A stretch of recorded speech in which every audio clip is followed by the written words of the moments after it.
Bapak, Ibu, Saudara-saudari yang terkasih, selamat berjumpa kembali.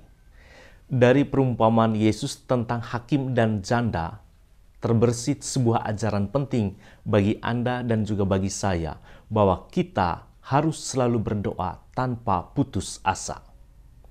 Dikisahkan dalam Injil hari ini bahwa ada seorang hakim yang tidak takut akan Allah dan tidak menghormati siapapun.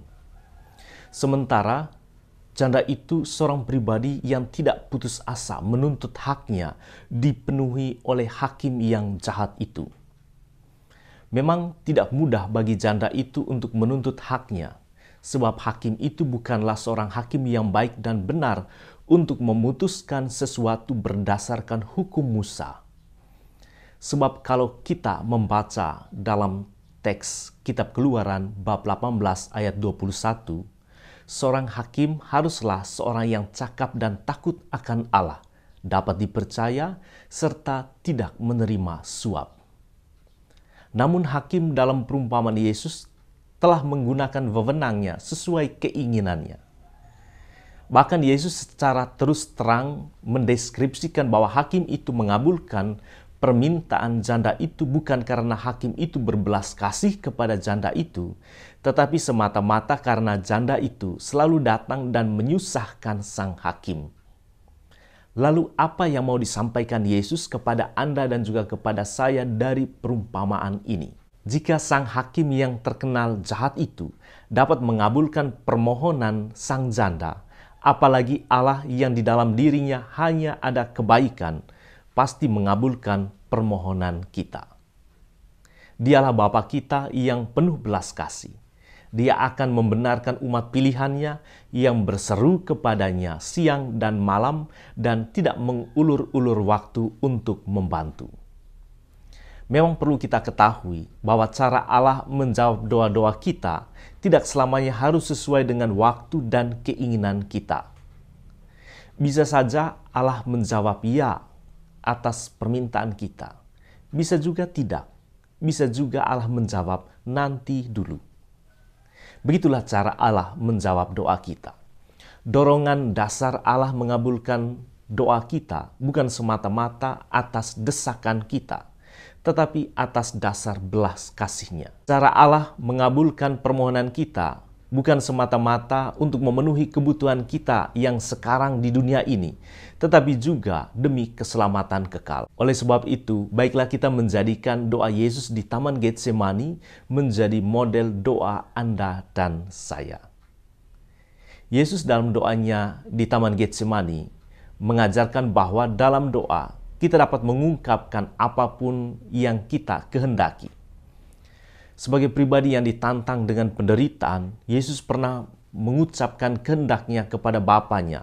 Misalnya dalam Injil Matius bab 26 ayat 39. Yesus berdoa, "Ya Bapakku, jikalau sekiranya mungkin, biarlah cawan ini lalu daripadaku." Bagi Yesus, cawan penderitaan itu berat dan tidak mudah untuk dipikul. Tetapi doa Yesus tidak hanya berhenti pada lapisan pertama, dengan mengungkapkan apa yang menjadi kehendaknya saat itu. Yesus masuk pada lapisan yang paling dalam doanya, di mana Yesus memberikan ruang yang sangat luas bagi Bapanya untuk menjawab apapun dari doanya.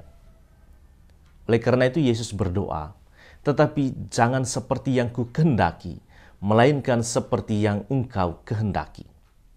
Pertanyaan selanjutnya adalah, apa yang Allah kehendaki? Allah menghendaki agar kita hidup dalam kasih-Nya, yang memungkinkan kita dapat mengasihi Allah dan mengasihi sesama, walaupun nyawa menjadi taruhannya. Orang yang hidup dalam kasih, menurut Paulus dalam bacaan kedua pada hari ini, dapat mewartakan sabda Allah, entah baik waktunya maupun tidak baik waktunya.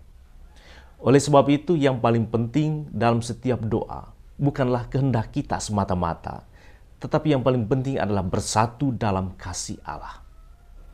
Dan hanya dalam doa, kita yang di dunia ini dapat bersatu dengan Allah.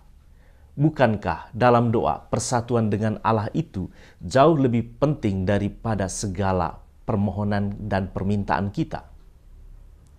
Bukankah Yesus membenarkan Maria yang duduk dekat kakinya daripada Marta yang sibuk meminta Tuhan agar Maria membantunya.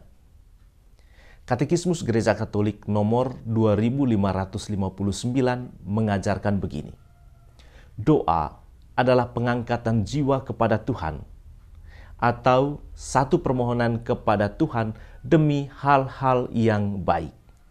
Sekali lagi, doa adalah suatu permohonan kepada Tuhan demi hal-hal yang baik. Kita mungkin selalu berdoa, tetapi tidak pernah dikabulkan Tuhan. Mengapa hal itu terjadi? Mungkin karena kita salah berdoa menurut Rasul Yakobus. Dalam Yakobus bab 4 ayat 3 tertulis begini. Kamu berdoa juga, tetapi kamu tidak menerima apa-apa, karena kamu salah berdoa. Sebab yang kamu minta itu hendak kamu habiskan untuk memuaskan hawa nafsumu. Oleh sebab itu, saudara-saudari yang terkasih, mintalah hal-hal yang baik, yang sesuai dengan kehendak Tuhan, agar Tuhan menjawab iya. Hari ini Yesus meminta kita untuk terus berdoa, sebab hanya dalam doa kita dapat bersatu dalam kasih Allah, serta menyapa Allah dengan sebutan Bapa.